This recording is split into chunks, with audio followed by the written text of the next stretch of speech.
warahmatullahi wabarakatuh. A'udzu billahi minasyaitonir rajim. Bismillahirrahmanirrahim. Alhamdulillahirabbil alamin wa bihi nasta'inu ala umurid dunya waddin. Wassalatu wassalamu ala asrofil anbiya'i wal mursalin wa ala alihi wa ashabihi ajma'in, amma ba'd. Para pemirsa yang dimuliakan Allah dimanapun Anda berada, semoga tetap dalam keadaan sehat walafiat dan selalu dalam lindungan Allah Subhanahu wa taala. Berjumpa kembali di program acara Hikmah Kamilah Memperindah Nafsani dan Ruhani. Kali ini saya Ammar Maulana bersama Pak Kiai Misbah selaku pengasuh Pondok Pesantren Hikmah Kamilah.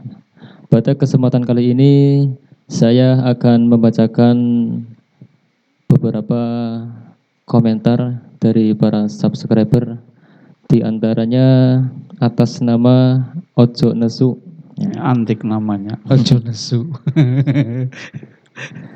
Assalamualaikum Pak Yai. Waalaikumsalam warahmatullah. Saya mau tanya, zikir buat menstabilkan tekanan darah itu apa Pak Yai? Terima kasih atas jawabannya. Ya, ini pertanyaan yang bagus sekali. Pertanyaan yang memang mestinya kita harus mengenal tekanan darah itu, baik dari yang namanya hipotensi atau hipertensi. Memang kita perlu mengetahui, karena manusia itu kan tidak lepas dari 4 cairan yang disebut al-akhlatil arba'ah. Al-akhlatil arba'ah itu isinya cairan yang diproduksi oleh liver, wujudnya darah. Dalam darah ini ada yang disebut darah merah maksudnya. Ya, ada yang disebut hipotensi, darah rendah, ada yang disebut hipertensi, darah tinggi. Kemudian cairan yang diproduksi oleh paru-paru, wujudnya lendir, albalgom, itu seperti oli dalam mesin untuk melumasi semua anggota badan. Kemudian cairan yang diproduksi oleh kandungan empedu, itu warnanya kuning, itu yang kita kenal dengan istilah getah bening.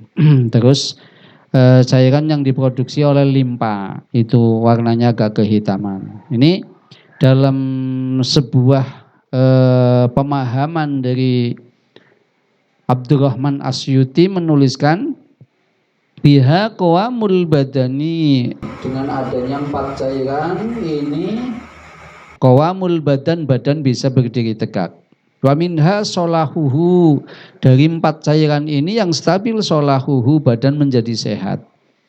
Wa minha fasaduhu, dari 4 cairan yang tidak stabil ini fasaduhu, banyak penyakit yang ada dalam dari cairan yang tidak stabil ini menjadikan banyak penyakit. Sehingga kita perlu memahami yang namanya bagaimana stabilitas 4 cairan ini kita tekan sebaik mungkin supaya kita betul-betul sehat. Nah, saya ambilkan dalam hadis riwayat Imam Ibnu Hibban. La taqumus sa'atu ala ahadin yaqulu la ilaha illallah Muhammadur Rasulullah. La taqumus sa'atu, kehancuran, kerusakan. Sadisnya diartikan as-sa'atu, kiamat. Nah, la taqumus sa'atu, tidak akan tampak kerusakan, kehancuran, kiamat ala ahadin, menimpa, membahayakan kepada seseorang. Yaqulu, yang mau mengucapkan la ilaha illallah Muhammadur Rasulullah. Mengucapkan la ilaha illallah Muhammadur Rasulullah ini manfaatnya tidak akan terkena kerusakan, tidak akan terkena saat kehancuran. Dengan dasar hadis ini, coba hadis ini kita pahami, kita kaji, bagaimana kita bisa menyetabilkan 4 cairan ini.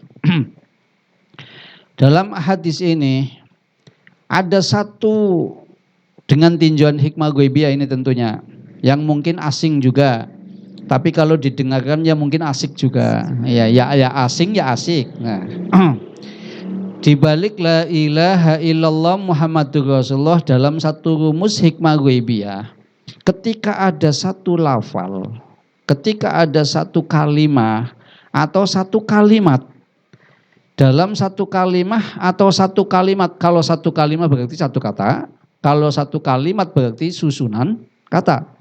Dalam satu kalimat ini ada huruf yang paling besar, maka kalimat itu berarti mempunyai unsur yang ada di huruf itu.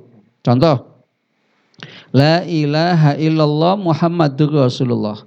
Lam angkanya 30, alif angkanya 1, ha angkanya 5, dal angkanya 4, sin angkanya 60, wawu angkanya 6.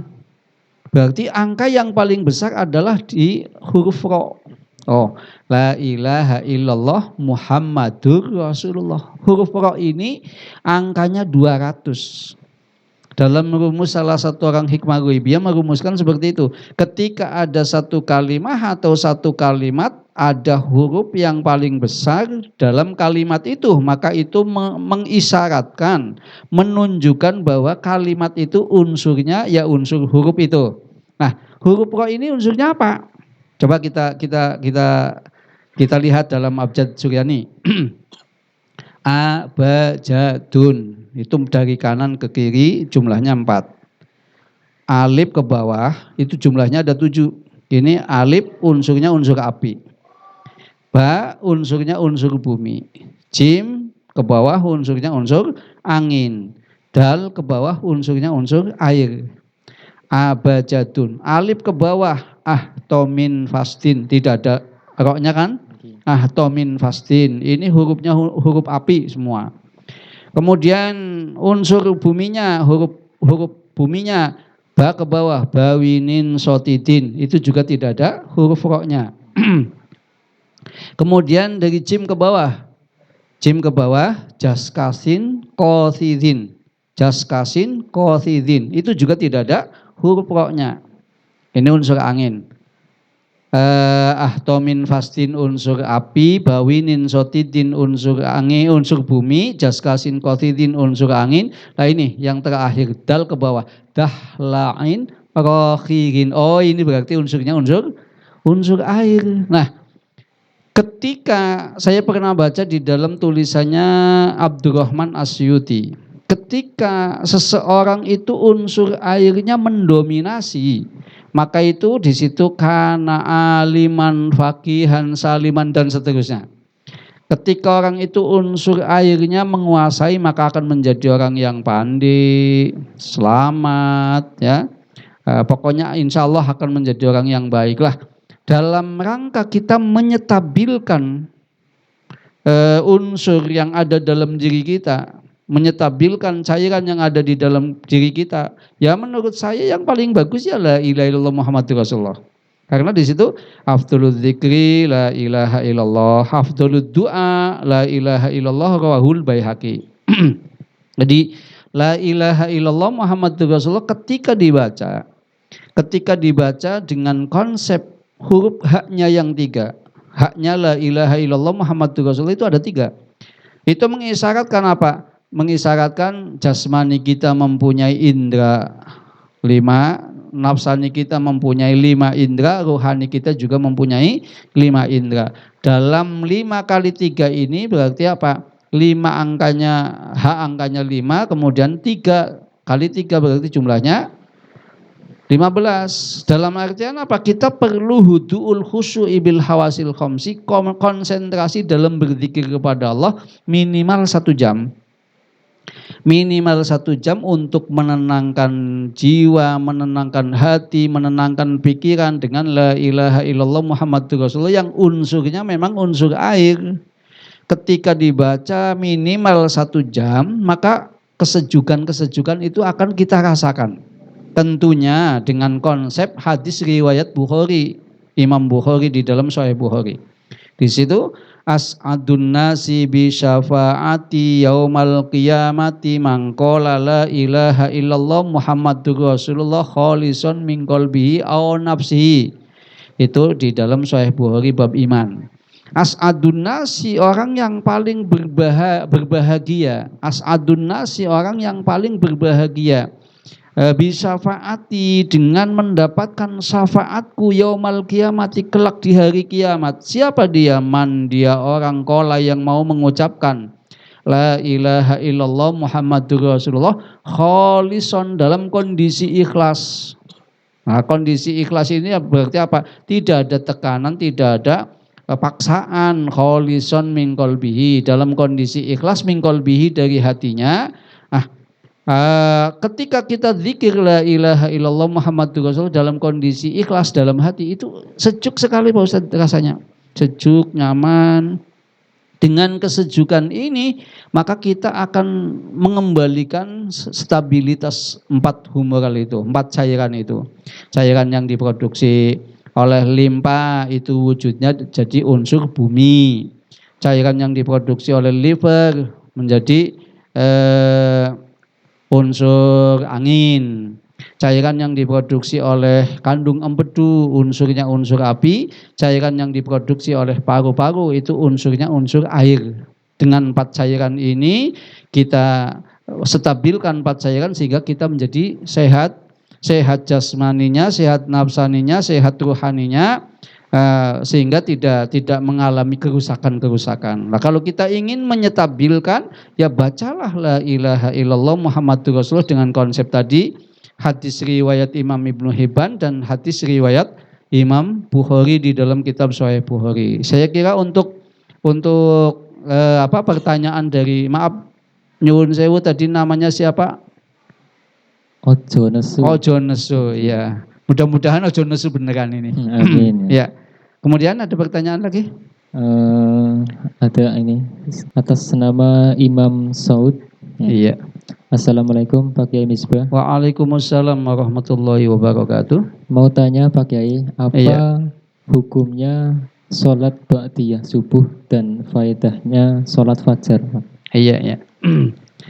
Ini 2 pertanyaan. Saya jawab pertanyaan sholat ba'da subuh dengan dasar hadis riwayat Imam Ahmad, Imam Abu Dawud, Imam Ibnu Majah dari Umar. Hadisnya hadis sahih. Saya bacakan. La sholata ba'da subhi hatta tartafi as-syamsu wala sholata ba'dal asri hatta tahruba syamsu. Rawahul Bukhari wa Muslimun wa Nasa'i wa Ibnu Majah dari Abi Sa'id. Hadis ini diriwayatkan oleh Imam Bukhari, Imam Muslim, Imam Nasa'i, Imam Ibnu Majah dari Abi Sa'id.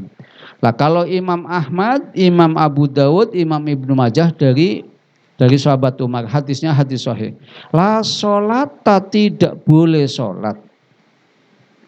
Kalau kita pahami dari disiplin ilmu nahu, la sholata berarti menafikan, meniadakan semua sholat. Maksudnya sholat sunnah. La sholata, tidak ada sholat ba'da subhi, setelah subuh. Hatta tartafi as-syamsu, hingga matahari naik. Artinya apa? Terbit di situ. Ketika matahari belum terbit sesudah sholat subuh, maka tidak diperbolehkan. Lah ini pemahaman ulama membahas la sholata ba'da subhi hatta tartafi as-syamsu berarti hukumnya haram, tidak boleh. Nah, kecuali di dalam kitab-kitab fikih Asy-Syafi'iyah itu kalau sholat sunnah bi ghairi sababin tidak boleh, tapi kalau sholat sunnah bisa babin diperbolehkan. Contoh, misalkan sholat sunnah ba'dal wudu. Sholat sunnah ba'dal wudu ini diperbolehkan sesudah subuh. Itu sebagian ulama, ya, sebagian ulama Asy-Syafi'iyah. Karena apa? Bisa babin sebab wudu. Salah satunya lagi sholat jenazah. Sholat jenazah itu diperbolehkan. Itu fardunya kifayah. Kemudian ada sebab kematian, jadi diperbolehkan sholat ba'da subuh untuk kifayah, untuk jenazah boleh, sholat ba'da asar untuk jenazah juga boleh. Karena apa? Bisa babin, ada sebab kematian. Jadi pertanyaan yang pertama ini Pak Imam Saud ini berarti sholat ba'da subuh hukumnya tidak diperbolehkan. kecuali pendapatnya Imam Imam ahli fikih dari kalangan As-Syafi'iyah itu membolehkan sholat dengan catatan ada sebab. Kemudian sholat fajar. Sholat fajar itu dalam sebuah hadis dijelaskan. Rok'atal fajri, asalnya rok'atani lil fajri. Rok'atal fajri khairum minad dunya wa ma fiha. Dalam sebuah hadis. Rok'atal fajri, 2 rakaat fajar. Khairun itu lebih bagus minad dunya, daripada dunya wa ma fiha, dan seisinya. Jadi sholat fajar pahalanya sangat luar biasa. Kalau kita ingin memahami dan ingin mendapatkan kekayaan yang lebih, jadilah orang yang ahli sholat fajar. Sholat fajar itu dulu kayaknya pernah dibahas ya. Rok'atal fajri khairum minad dunya wa ma fiha, tapi baru sepotong. Ini saya jelaskan. Rakaat fajar itu sebagian ulama mengatakan bahwa rakaat fajar adalah 2 rakaat qobliyah. Ada yang mengatakan rakaat fajar itu adalah 2 rakaat sebelum qobliyah. Ada yang mengatakan rakaatul fajri itu yang jeleneh lagi ini kan sholat subuhnya itu. Jadi kita dari bahasa rakaatul fajri khairum minad dunya wa ma fiha itu lebih cenderung kepada sunnah, bukan kepada wajib. Lebih cenderung kepada sunnah. Artinya sholat sunnah 2 rakaat fajar itu pahalanya lebih besar daripada dunia seisinya. Bisa disimpulkan, dalam sholat fajar ini kalau kita ingin mendapatkan berkah yang banyak, coba kita biasakan. Dengan bahasa irka'u wasjudu, rukuklah kamu, wasjudu, sujudlah kamu. Di dalam setiap sujud kita memperbanyak doa. Karena ada salah satu hadis, aqrabu ma yakunul abdu mir rabbihi wa huwa sajidun aktsirud du'a. Dalam sebuah hadis dijelaskan, aqrabu ma yakunul abdu, seorang hamba paling dekat mir rabbihi, kepada Tuhannya. Wa huwa sajidun, dia dalam kondisi sujud. Aktsiru, perbanyaklah, ad-du'a, doa fihi, di dalam aktsirud du'a, perbanyaklah doa di dalam sujud itu. Dengan dasar hadis ini, di dalam sholat fajar ini, 2 rakaat sholat fajar ini, coba kita perbanyak doa, sujudnya yang lama. Salah satu manfaat dari sujud yang lama itu, otak kita akan terlumasi dengan baik oleh 4 cairan. Ya, 4 cairan tadi yang sudah dijelaskan tadi di pertanyaan Ojo Nesu tadi ya, Pak Ojo Nesu. Namanya ini antik kok, Pak Ojo Nesu. Itu sudah saya jelaskan. Lah, salah satu manfaatnya untuk menyetabilkan 4 cairan itu pun melalui sujud. Mohon maaf, Pak Ustadz itu pernah tahu nggak yang namanya kiai, yang namanya ustadz bodoh? Pernah tahu apa tidak? Belum pernah. Kalau yang namanya ustadz, yang namanya kiai pasti pinter. Kalau ustadz, kalau kiai bodoh, namanya bukan kiai, bukan ustadz. Jadi ustadz, kiai itu punya konsep bagaimana mencerdaskan otak itu melalui sujud. Melalui sujud yang lama itu. Dengan adanya sujud yang lama, nanti otak ini terlumasi dengan baik oleh 4 cairan itu. Ketika otak kita rimbun, ketika kita otaknya fresh, maka berpikir apapun insya Allah ringan. Itulah konsep bagaimana kita mencerdaskan otak kita dengan cara banyak sujud, khususnya di sholat fajar ini. Istilahnya kalau orang otaknya terang, orang otaknya bersih, orang otaknya cemerlang, insya Allah jalannya terang, rizkinya gampang. Jadi kita supaya kita otaknya cemerlang dengan cara banyak sujud di sholat fajar itu. Supaya apa? Supaya kita menemukan jalan yang terang. Tadi otak kita cemerlang, kita bisa menemukan jalan yang terang sehingga menemukan rezeki yang gampang. Jadi manfaat paling besar itu ya tujuan manusia itu ada di sholat fajar itu. Orang kan aku ingin menang, aku ingin senang, dan aku ingin tenang. Orang hidup konsepnya hanya itu. Aku ingin menang artinya sukses. Aku ingin menang, sukses dunianya, sukses segala-galanya. Kemana-mana pakai mobil yang mewah. Pengennya kan gitu. Aku ingin menang. Setelah menang, aku ingin senang, mengalami kesenangan-kesenangan. Nah, akhirnya aku ingin tenang. Mestinya konsepnya dibalik Pak Ustadz. Aku ingin tenang, aku ingin menang, aku ingin senang. Nah, dengan cara sholat fajar itu.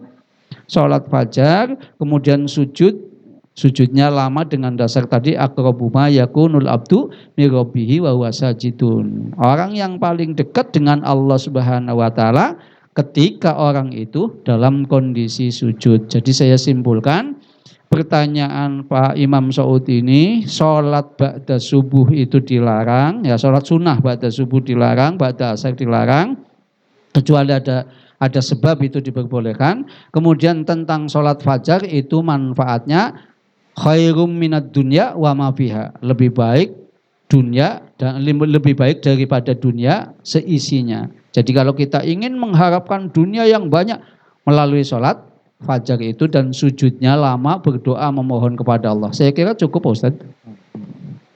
Terima kasih Pak Kiai atas penjelasannya ya. Semoga untuk kalian para subscribe yang telah berkomentar di video-video kemarin bisa difahami dan bermanfaat untuk kita semua.